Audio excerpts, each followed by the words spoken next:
Following the Coalition Avenir Quebec ending the social housing program AccesLogis, Local 514's host Savannah Craig spoke with community and housing organizations to delve into the issue further. Craig spoke with Faiz Obouani, the director of Brique by Brique, and Catherine Lucier of Le Front d'Action Populaire en Réaménagement Urbain. During the interviews, Abwani and Lucier discussed with Craig the impact this has on current social housing projects, funding disparities, and the future of social housing in Montreal.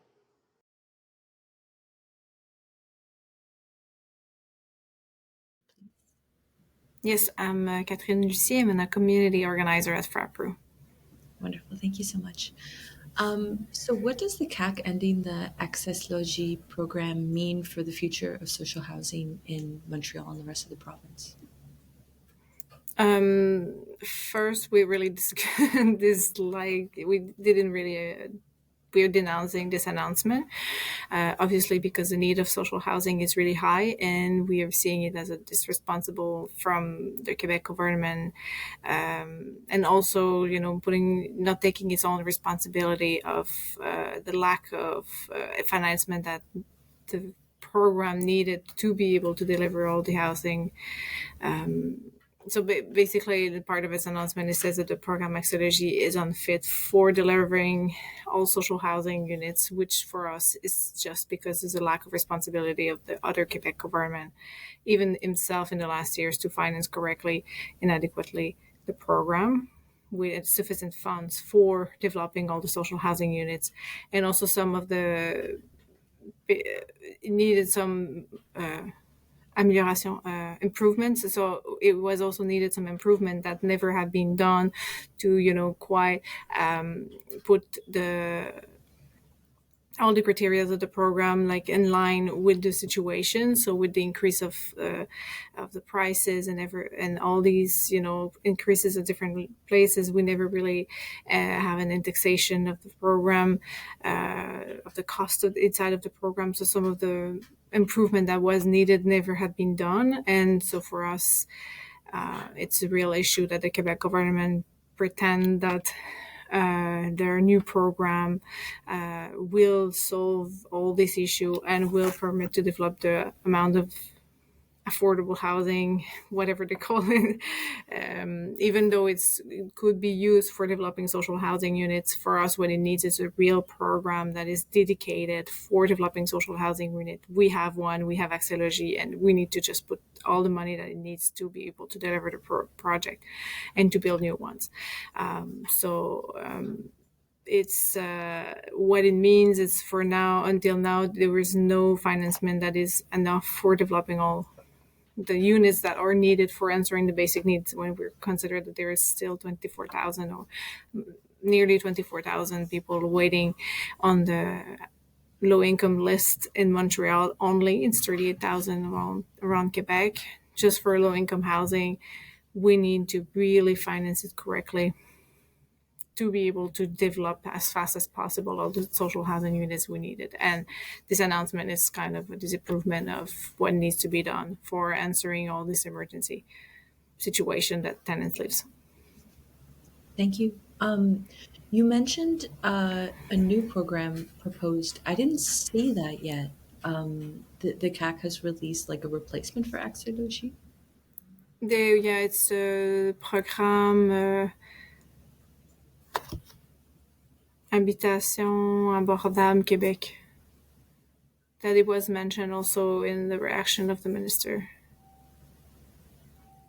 that this is going to replace AccesLogis, but for us, it's this program is unfit for many reasons. First, because it's allowing private corporation to develop, private sector to develop. It doesn't have the same obligations, so it's only 30% that needs to be technically affordable in the projects. It's not the whole project, so that's a real lack. And it doesn't include until now the subsidies that is necessary for low income people to have access to social, like, to new affordable housing. Sometimes even the newest have a price sometimes a bit too high for really low income person.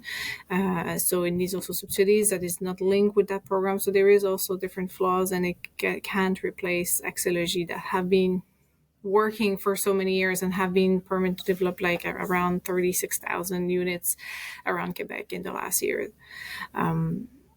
So that's their new program. They announced it in 2021. But in even this new program, they already have trouble to deliver the units that is supposed to be financed by that program.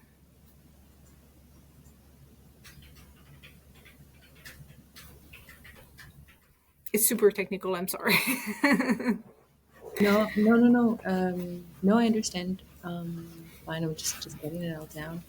Um, the new program that you're describing, like how it, how do I say this?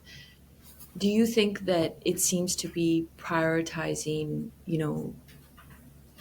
companies and making money, or over actually, you know, providing housing for low income people, those who need it? um, the program itself, because it opens the door to the private sector, you can see that there is this interest of that the private sector will solve the housing crisis, which is for us not the case. Like, and that's part of the problem of the program. Obviously, the low income tenants will still struggle in certain of this project if there is no subsidies coming with it. Until now, what we have is like 70% was out of the market projects. So it was social housing basically that was deposited and accepted in the program.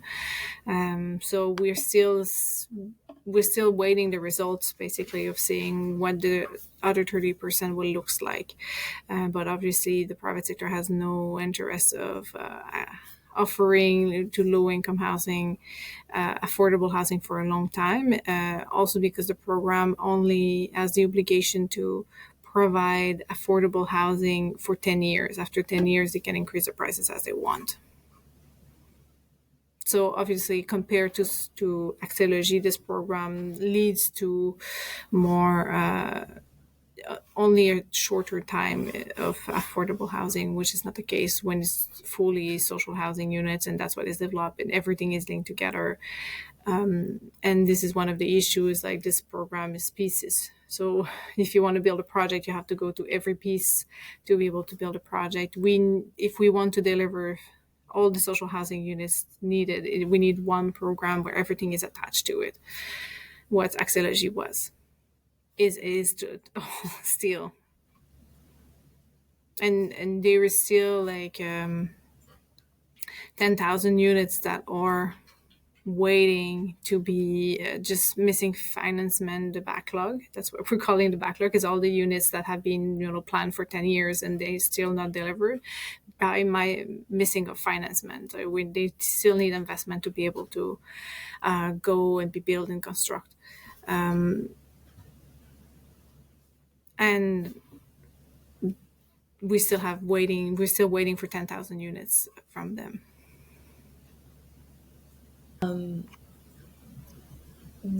What, since the CAC took power, like how much impact have they had in providing social housing? Like, I know they haven't done much, but what is the amount they have done?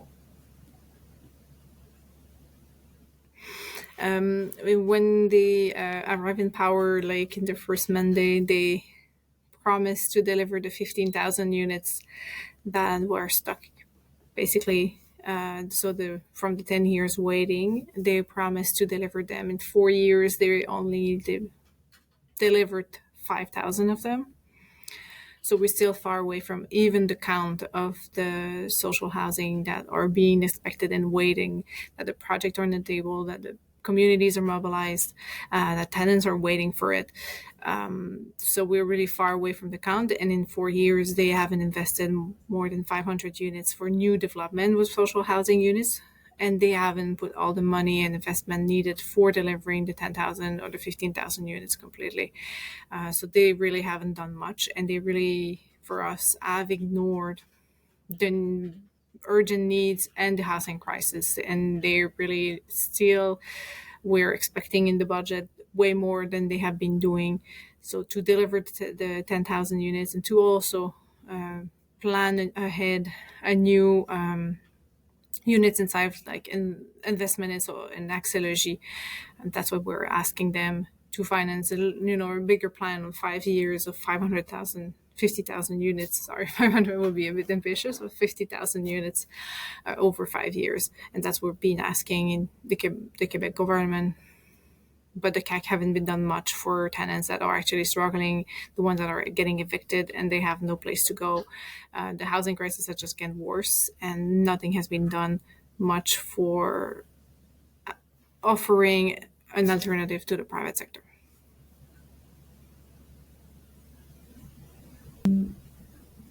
Have there been any recent provincial governments that have been successful at providing enough social housing, or at least been a bit better than what we've had in recent years, CAC Liberals? In terms of units before the CAC, it has been lowing down, but some of the years it had planned at least 3,000 new units in some mandates, in some budgets. Before the CAC, it was 1,500, which was way not enough. But some government has still have put money for investing in new social housing units, which the CAC haven't really done. So obviously, it's not enough ambitious, and obviously, we've seen the investment haven't followed correctly to be able to deliver the units that are waiting, or the project that are being waiting for the funds. But yeah, definitely, we've seen better years than the last 4 ones, and we want that the next budget change that. What do you think that, organizations such as yours, other housing organizations, and just individuals need to do, and what can we do to actually hold the government accountable and seek the amount of social housing that we need in the province and in the city? I think one of the things that an individual can do is to go and speak to his elected official, like that, about the housing needs, about the need of developing social housing units to answer these needs, to get out of the market, and then obviously to be a part of a larger mobilization like the one that Housing Committee with us are doing, for requesting the Quebec government to basically be accountable for this housing crisis and the lack of action that it has been taking in the last years.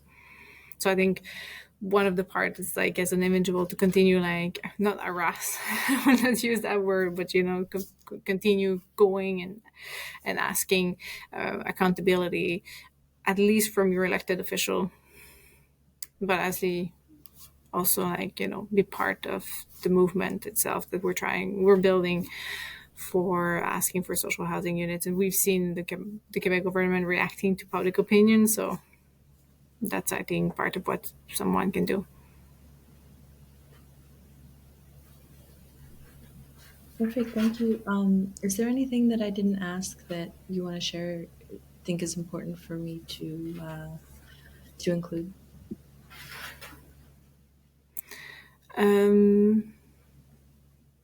Maybe I can resume my idea that, like, for us, AccesLogis, even though the minister said, like, oh, we're going to replace AccesLogis, for us is still not the good way to go. And we need to keep the program. We need to keep a program dedicated 100% for developing social housing units. And that's what we have been saying. And that's why there is a lot of projects waiting for investment. And we need to dedicate a program specifically for social housing unit. AccesLogis is there why to change it. And basically because before they mentioned no, they're going to coexist the two programs together, so we definitely not explaining the literal change of ideas that the government has put right now on AccesLogis. It still need to be there. It's still answering needs and have been doing it for many years and more than 20 years.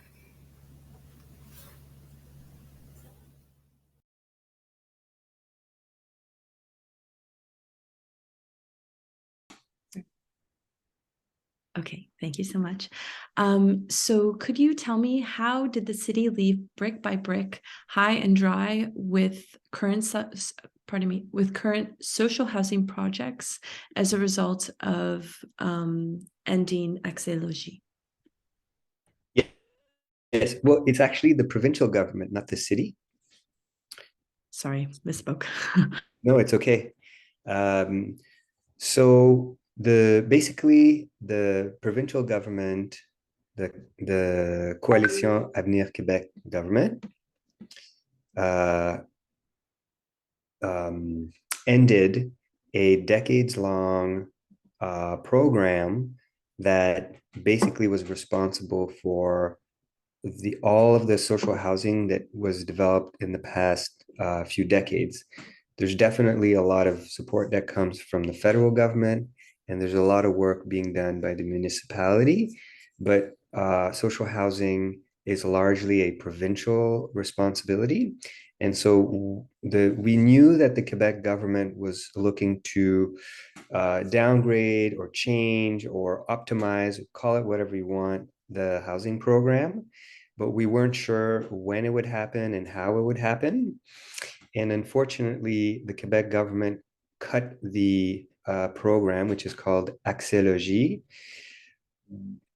almost without notice. It was very abrupt. The Groupe de Ressources Techniques, the GRT that supports us in developing our projects, called us one day in the afternoon. I think it was Friday, and I was on my way to taking a vacation. And I got the call saying that the program was cut. And the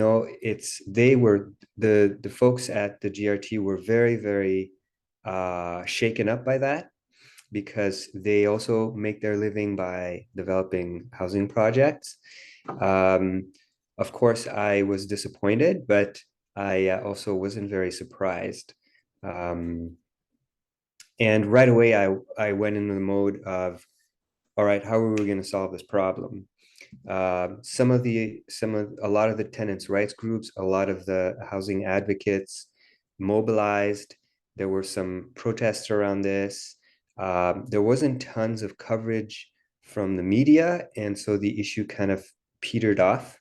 But it is a very important, significant issue for a lot of different reasons. Leaving aside that the development of social housing, affordable housing, is compromised, there's also the significant problem of ongoing projects that are halted, such as ours. So our project was due to start construction this year, and we cannot proceed. It doesn't seem like such a big deal because maybe we can do it later, but it is a big deal because it takes a really long time to get permits, and those permits are not forever. They expire. It also costs a lot of money to prepare projects ahead of time. So you have to pay engineers, you have to pay architects, you have to pay developers, you have to pay all kinds of experts, lawyers to do the work that's necessary in order to get the green light from the government. The government doesn't give us money to develop projects. We have to develop the projects bit by bit. And every time we reach a milestone, then we get reimbursed. So what's happened in our case, and I believe in a lot of cases, money was fronted by the professionals, and the bills were made out to the developing the resident groups. So we are what they call a groupe porteur. We're a resident group. So even though we're building an $11 million project, we're not like a big developer. Like we don't have that kind of money to absorb the costs and to write them off. So we have liabilities like bills that are unpaid, and the professionals don't particularly care, for the most part, if we're a nonprofit, if we're doing good work for the people, like they don't care. Like they just want to get paid. Maybe they have bills too. Maybe they have debts as well. So it's not like they're mean or anything. They're just running a business. And so I'm afraid that my organization is going to have a bad credit score, or it's going to lose its reputation because it's not able to pay these professionals, and that's going to impact the other projects that we have running right now. It's going to impact our relationship with the bank. It's going to impact any future projects that we have. So not only is the way that the government shut down the project problematic for future projects, it's also problematic for existing projects. And it's not like we're not getting handouts. We're actually worse off than before. So very irresponsible or ignorant or unskillful or incompetent move, call it whatever you want, from the provincial government. And I think there's a lot of amazing people who work in the administration. I think you even have well-meaning and strategic progressives in the CAC. But as a whole, if you judge the government from its actions, it's very disappointing. That was a very long answer. I'm sorry. All of it was amazing. We- I appreciate you stating that. And then, okay, the last thing is, we spoke about this a little bit, but do you think that the city can fund social housing without assistance from the province? Mhm. Yes. So I think that the city has, this is basically, I think the provincial government is, I think the provincial government is losing out on a great opportunity. I think the provincial government sees its housing program as a cost and not as a benefit. But I think that most people value their homes more than anything, whether they own them or rent them. If you look at the largest expenditure for the average Canadian, after taxes, it's housing.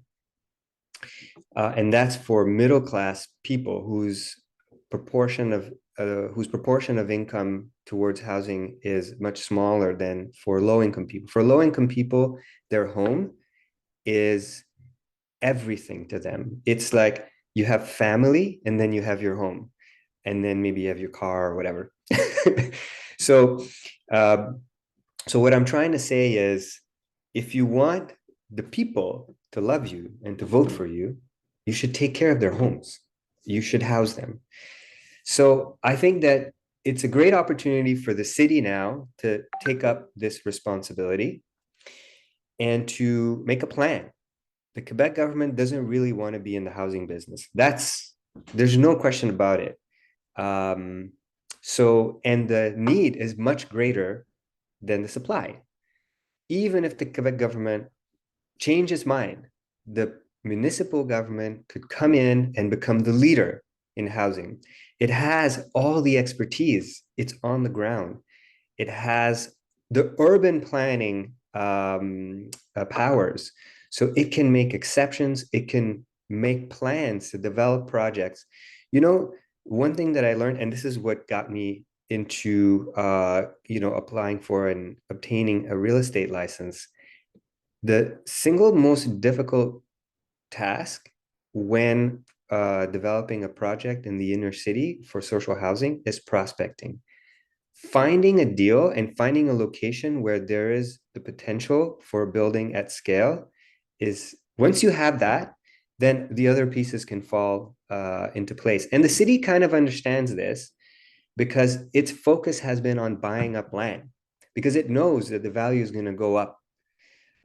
So even if it can't develop now, in the future, it will be able to develop, and it's opening up options for itself.